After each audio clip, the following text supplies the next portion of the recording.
Интересно, можно ли поменять тормозные колодки, не снимая колеса?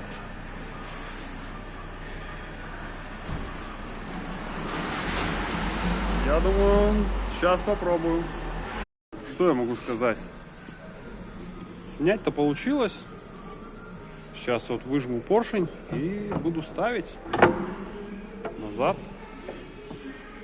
Вот. Получается, поршень выжил.